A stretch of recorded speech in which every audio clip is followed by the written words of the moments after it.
The NBA all-in tiers. In other words, how all in are some of these teams? And considering that we have seen multiple teams cut guys with $100 million on their salaries, multiple teams trade complete control of their drafts for the foreseeable future away. Some both. So just so people are clear on what exactly the parameters of the story were, it's not necessarily all. It's the idea was to break teams into groupings of what version of all in they are, and like what are you all in on? That's right. That's the conceit of the story. What are you all in on? There's a different.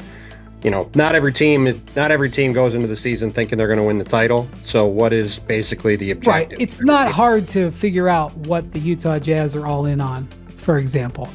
It's right. Not on winning the West. It's on winning something else. Okay, so I like this story as much as I tease Bontemps. I don't tease Pelton. I have too much respect for him. But he's just not as fun to push around either. Yeah, he's, well, I'm not even going to go. What's nicer? He's a robot. Bontemps is really irritable. You can get under his skin pretty easy. Well, the thing is, Bontemps is 6'5". You can't stuff him into a locker. Pelton, I can. Metaphorically. Listen, Bontemps has won fights. I've seen it. There's a YouTube out there. That's true. That is true. All right, let's start with the first tier, which is all in on winning a championship before their window closes. Tim, take it away. We had three teams in this tier: Denver, Milwaukee, and Minnesota. And interestingly, two of those is hey, you've got perennial MVP candidates that are midway through their prime. Obviously, Joker, Giannis. Whereas, as you point out in here, the Bucks, I guess Ant is ascending towards MVP candidate status, hasn't quite gotten there yet, but an ascending superstar who's not even hit his prime yet.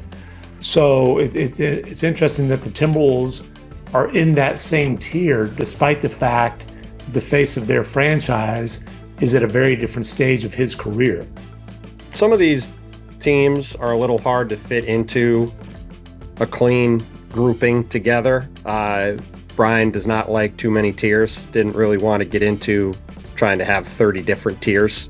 He would if he could, though. I just want to be clear. For example, I would say, while I understand what Milwaukee did this summer, I don't think many people would truly say the Bucks are a championship contending team with their current roster. But again, if you're trying to look at it through the prism of, trying to get this done before the window closes, obviously the Bucks have been on a timer for a while now, which is why they made what I think we'd all agree was a fairly desperate maneuver to waive and stretch Damian Lillard in a record amount of money to go sign Miles Turner as a free agent.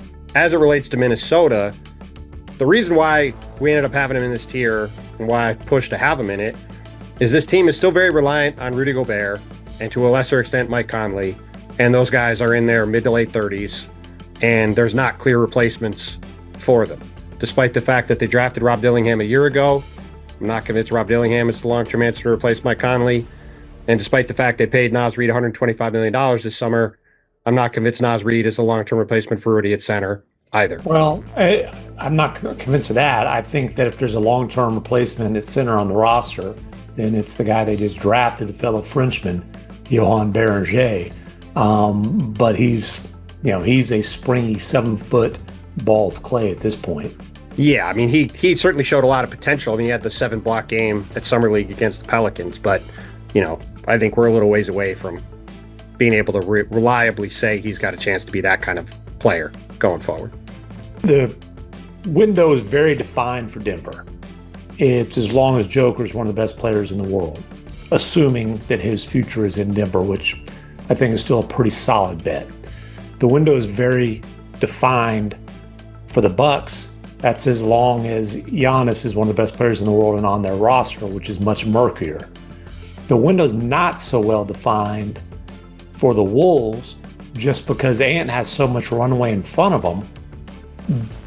But, can they kind of to your point here, how much more time do they have left with this supporting cast, and then can they kind of recreate or reconstruct a supporting cast while Ant is, still ascending? Can I pull off onto a Bucks conversation here real quick? Yes. Miles Turner's contract, 4 years, 104 million, was it? 100 and I think it's 108. Actually, I think in that ballpark. Let me get to the Bobby Marks mobile. I think the final numbers actually came in a little bit even higher than was originally. Yeah, I think it might be 112. Let me do some quick math while you're talking, Brian. Okay, so I'd like to apply our strategy. Test. Can that contract be traded? Yeah, I believe so. Okay, McMahon. Again, every contract can be traded. Can they flip that for value? I think that's probably going to be a little bit more difficult.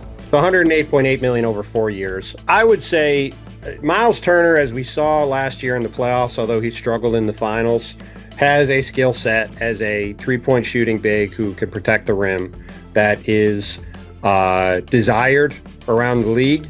Mm-hmm. And I think they could, if they decide to, like let's say Giannis a year or two from now says, I've had my fun in Milwaukee, I'm ready to go.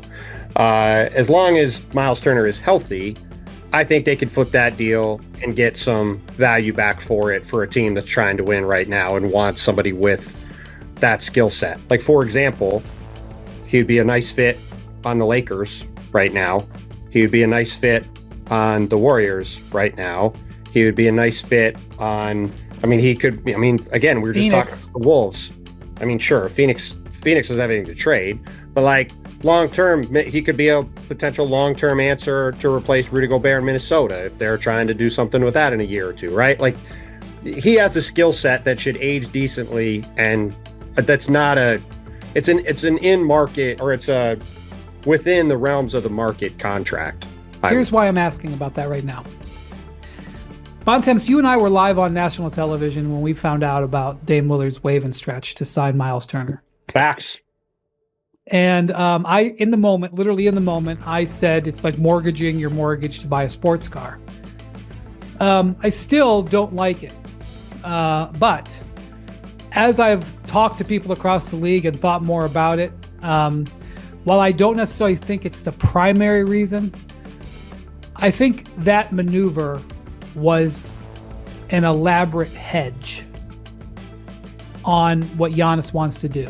And here's why I'm saying that with a month of reflection and talking to people in the league. Yes, ideally what you want is Giannis to return, be fully bought in the season, have a guy who fits alongside him that can stretch the floor and protect the rim. That's a lot of value. And however you structure your team, whether you have Giannis playing point forward or point center or whatever, and it's you sending a message to Giannis that we scrape the bottom of the barrel. John Horst, he gave an interview to The Athletic, Eric Name, and I think what he said was, have we done enough to keep Giannis? I don't know. Have we done everything that we possibly could do? Yes, we did more than anyone else could ever have done that, which to me was an indication that, number one, that he didn't necessarily have Giannis sitting next to them when they did it. Even if Giannis endorsed the move, it wasn't like something that they were doing alongside him. It wasn't like Luka calling Marcus Smart up multiple times. Right. Two, John Horst wants it on the record that they did everything they possibly could do. That's already kind of inherent. So why? Why does he want them to know that? Well, I think because the Bucks can try to do their best here with Miles Turner and having waived Dame Lillard. But the other thing that is important here is that you can't waive and stretch somebody after, what's the date, Bontemps? August 31st? Yeah, the end of August. So if at some point in the next year you trade Giannis and you start a rebuild, you can't really start a rebuild with Dame Lillard on your roster. Yeah. Because he has no trade value at the torn Achilles tendon owed $100 million. And you can't waive and stretch him in January. So you waive and stretch him now, and then you use that money to acquire an asset that you can either play or you can, if you have to, trade. And you do that so that if you have to go a rebuild route, the off-ramp exists in a way that wouldn't exist otherwise. And you send the message that we did everything we possibly could so that the ball is in Giannis's court. Yeah, I wouldn't say you can't start a rebuild with Dame on the roster. And I mean, you would just go about it in a different way. He would then be a giant expiring contract you could then use to maneuver things around for people. Yeah, but then you're in the tax. Remember, they get out of the tax with this maneuver too. Well, I understand that. Though I think they were probably going to duck the tax anyway after not re-signing Brook Lopez. But yeah, look, I understand. Like, having Miles Turner is both a way to show Giannis that you're still trying to win, and he is a guy that if they do move on from Giannis in the next year or two, there's a lot of teams he would fit on. I was just glancing through the standings, and you could probably come up with 10 different teams pretty quick that Miles Turner would be a decent fit on, and it's a reasonable contract. It's not out of bounds with what the market was going to be for him. So I do think that the Bucks could walk away with an extra asset or two. They are going to have dead money on their books for a long time, but like we've talked about before, they're not Phoenix, which is a place that free agents are in theory going to want to go. Cap space is not as much of a thing in Milwaukee, and if they move on from Giannis, they're going to be in a pretty lengthy rebuild anyway. So well, and they're going to be in a rough spot to rebuild because as they've continued to try to put a contender around Giannis, they've obviously given up a lot of their picks. And so like the Damian Lillard deal, which, hey, I liked it at the time. I liked him taking that swing. The results stunk. It is what it is.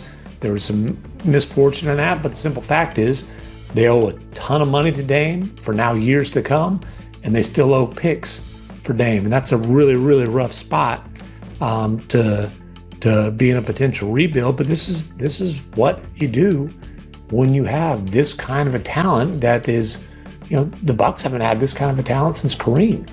And no matter what happens, whether Giannis spends his whole career in Milwaukee or whether he asks out tomorrow, the Giannis era in Milwaukee has been a massive success. To bring a championship to Milwaukee, to have this kind of run with a multi-time MVP has been a massive success. But the post-Giannis stretch in Milwaukee is going to be painful. There's just no way around that. And you can call this a hedge against it, but it's not going to be a smooth transition, whether it's Giannis retiring down the road or whether it's in the near future. Well, I'll never forget as I get older, I keep getting these sayings. And if you think I'm getting too heavy on these sayings, tough. But I once had this arborist come to my house. It's one of the things you have when you're a homeowner. You have to have arborists come. And I was talking to him about planting a tree. Oh, no, you don't. No, you don't. You don't have to do that, buddy. You don't have to. Sometimes you do.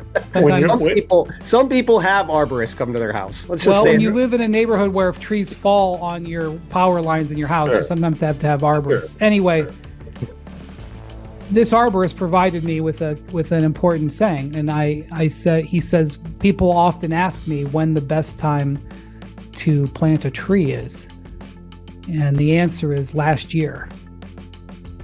And so this is what I say. I say, when's the best